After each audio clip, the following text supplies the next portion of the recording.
দেশের বোলারদেরকে নিয়ে কথা বলি, নাহিদ রানাকে নিয়ে কথা বলি, রিশাদ হোসাইন, তানজিম সাকিব, তাসকিন আহমেদ, মুস্তাফিজুর রহমান, তাদেরকে নিয়ে কথা বলি।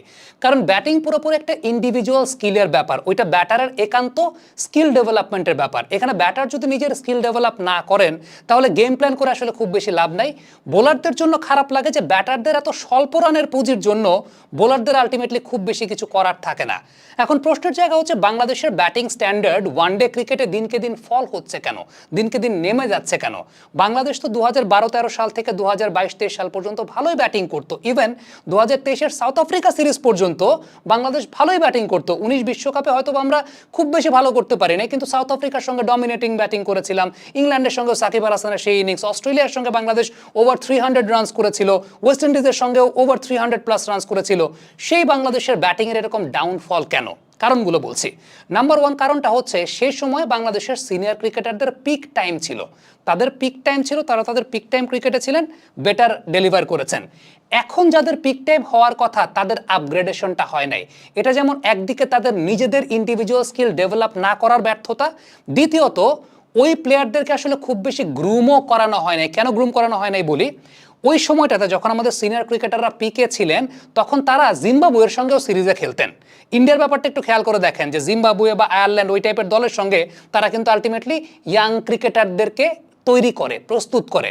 আমাদের সিনিয়র ক্রিকেটাররা সেই কাজটা করেন না। সাকিব আল হাসান একবার এই ব্যাপারটা নিয়ে কথা বলেছিলেন, তারপর মোটামুটি সোশ্যাল মিডিয়াতে বেশ তাকে ব্যাশিং করা হয়েছে আলটিমেটলি। কিন্তু মানে দিন শেষে গরিবের কথাটা বাসি হইলেও ফলে আসলে এটার কুফলটা আপনি এখন বুঝতে পারছেন যে এই প্লেয়ারদেরকে আসলে ওইভাবে রেডি করার সুযোগটাও যেমন দেওয়া হয় নাই, তাদের ব্যর্থতাও আছে। সর্বোচ্চ পরিমাণ ফ্যাসিলিটিস পেয়েও তারা নিজেদের টেকনিক্যাল আপগ্রেডেশনের জায়গাটা করতে পারেন নাই, এবং এটাই সবচেয়ে বড় বিষয়। আর সিনিয়র ক্রিকেটারদের ব্যাপার, তারা তাদের ক্যারিয়ারের পরন্ত বেলায় এসে পড়েছেন, এবং এই পরন্ত বেলায় এই মুহূর্তে তাদের কাছ থেকে আসলে বেস্ট পসিবল আউটপুট পাওয়াটা ওইভাবে আসলে সম্ভব না। এবং আলটিমেটলি এটা দৃশ্যমানভাবে দেখাই যাচ্ছে, মুশফিকুর রহিম যেইভাবে তার বাজে ফর্মটা ক্যারি করে যাচ্ছেন, এখানে আসলে বোঝাই যাচ্ছে যে এই মুহূর্তে মুশফিকুর রহিমের এখান থেকে উতরে ওঠার সুযোগটা আসলে খুব কম। মাহমুদুল্লাহ রিয়াদ ভালো টাচে ছিলেন, অবশ্যই তার ফিরে আসার গল্পকে আমরা সাধুবাদ জানাই, কিন্তু সত্যি কথা বলতে এর মাধ্যমে হচ্ছে কি, ওই যে ইয়াং ক্রিকেটারদেরকে প্রস্তুত করার জায়গাটাও আমরা আসলে খুব বেশি পাচ্ছি না, এটাও একটা বিষয়।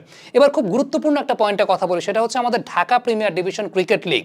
আমাদের এই যে প্লেয়াররা, সিনিয়র ক্রিকেটাররা যে প্রমিনেন্ট হয়েছেন, তার পেছনে অন্যতম বড় কারণ ছিল আমাদের ঢাকা প্রিমিয়ার ডিভিশন ক্রিকেট লিগটা খুব কম্পিটিটিভ ক্রিকেট খেলা হতো, খুব কম্পিটিটিভ ক্রিকেট হতো।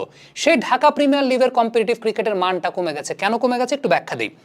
আমাদের ঢাকা প্রিমিয়ার ডিভিশন ক্রিকেট লিগের সিজনটা গেল 4-5 বছর ধরে এমন সময় পড়ছে যখন পবিত্র মাহে রমজান, আরবি মাসের ক্যালেন্ডারের পরিক্রমা ঘুরে, আমাদের প্রিমিয়ার লিগের টাইম কিন্তু চেঞ্জ হয় নাই, কিন্তু আরবি মাসের পরিক্রমা ঘুরে সেটা মাহে রমজান চলে আসছে। কিন্তু আমরা এতটা স্মার্ট হতে পারি নাই যে পবিত্র মাহে রমজান যেহেতু প্রিমিয়ার লিগটা মাহে রমজানে পড়ে যায়, আমরা সেটাকে হয় এগিয়ে নেব না হয় পিছিয়ে নেব, এই স্মার্টনেসটা আমরা করতে পারি নাই। আমাদের রোজা রাখতে হবে, রোজার সাথে কোনো কম্প্রোমাইজ নাই। একদিক থেকে প্লেয়ারদেরকে কষ্ট দেওয়া, যারা রোজা রাখতে চান তারা রোজা রেখে খেলছেন, বেস্ট এফোর্টটা দিতে পারছেন না।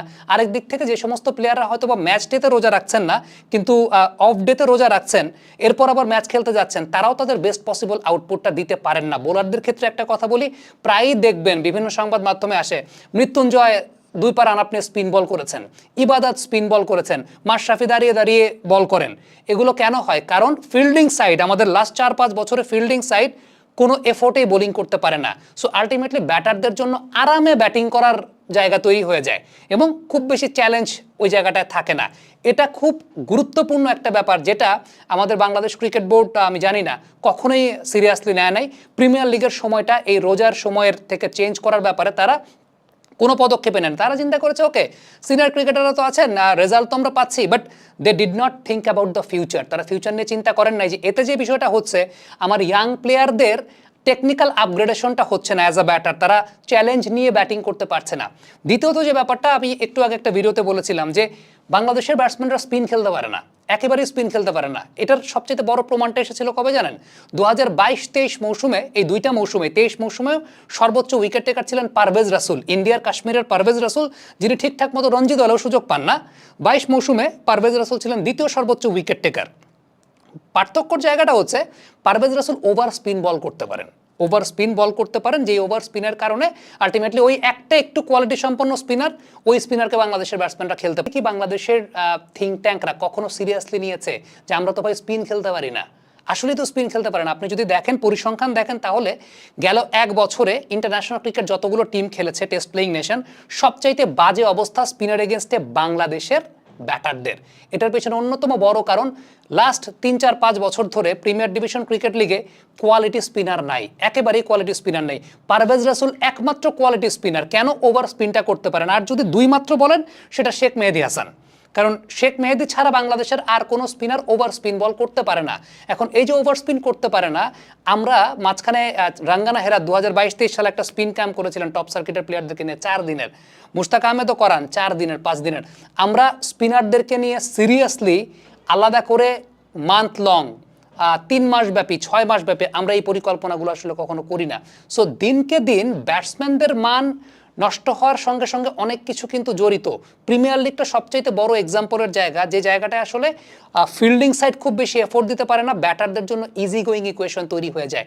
সো এই জায়গাটা খুব ইম্পর্টেন্ট একটা ব্যাপার। আরেকটা ব্যাপার চিন্তা করেন, সেটা হচ্ছে আমরা গেল 3 মাস কি খেললাম? গেল 3 মাস 2 মাস কিন্তু আমরা টি-20 ক্রিকেটই খেলেছি। এনসিএল টি-20 খেললাম, এনসিএল টি-20 পর বিপিএল খেললাম। এখন বিপিএল এনসিএল টি-20-র ওই টেম্পারমেন্ট থেকে এসে হুট করে আমরা এরপরে ওয়ান ডে চ্যাম্পিয়ন্স ট্রফি খেলতে নামছি। এটার ইম্প্যাক্ট কি পড়ে নাই? আপনি যদি বলেন আমি তো এটা বিশ্বাস করবো না।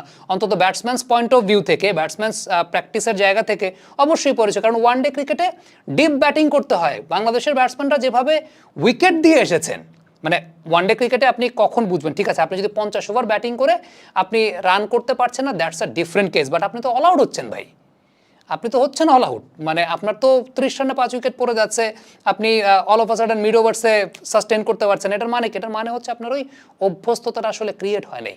সো সব কিছু মিলে এটাই এখন এই মুহূর্তে আমাদের ব্যাটিং স্ট্যান্ডার্ড, ব্যাটিং কোয়ালিটি, এইটাকে আপনি যদি আমাদের প্রিমিয়ার লিগটার মান উন্নত না করেন, আমার এই ব্যাটিং এই জায়গাটা দিনকে দিন ফল করতে যাবে, ফল করবে। কারণ হচ্ছে এই যে এখন যে ট্রানজিশনাল পিরিয়ডটা বা জেনারেশন গ্যাপটা তৈরি হচ্ছে, এই জেনারেশন গ্যাপটাই সবচেয়ে বড় কারণ। মাহমুদুল্লাহ রিয়াদ, মুশফিকুর রহিমরা, তামিম ইকবালরা বা সাকিব আল হাসানরা তাদের ক্যারিয়ারের একেবারে শেষের দিকে চলে এসেছেন। এখন তাদেরকে যদি আপনি নামান, আপনি বেস্ট আউটপুটটা পাবেন না, এটা আপনি বেস্ট আউটপুটটা পাবেন না। তারা হয়তো বা আপনাকে খুব ইম্পর্টেন্ট 2-1টা ম্যাচ জেতাবেন যদি তারা পারফেক্ট টাচে থাকেন, যদি তারা পারফেক্ট টাচে থাকেন। আদারওয়াইজ মূল দায়িত্বটা যাদের নিতে হবে, যাদেরকে আমরা ইয়াং ক্রিকেটার বলে আমরা প্রমোট করছি, বা যাদের এখন পিকে থাকার কথা, ওই পিকটা তৈরি হচ্ছে না। সেই পিকটা তৈরি না হওয়ার পেছনে অন্যতম বড় কারণটা আমাদের প্রিমিয়ার লিগের ব্যাটিং স্ট্যান্ডার্ডের ফল ডাউনের জায়গাটা, যেটা আসলে গেল 4 বছরে আমরা তৈরি করে ফেলেছি। কমেন্ট বক্সে আপনাদের মন্তব্য, মতামত জানতে চাই।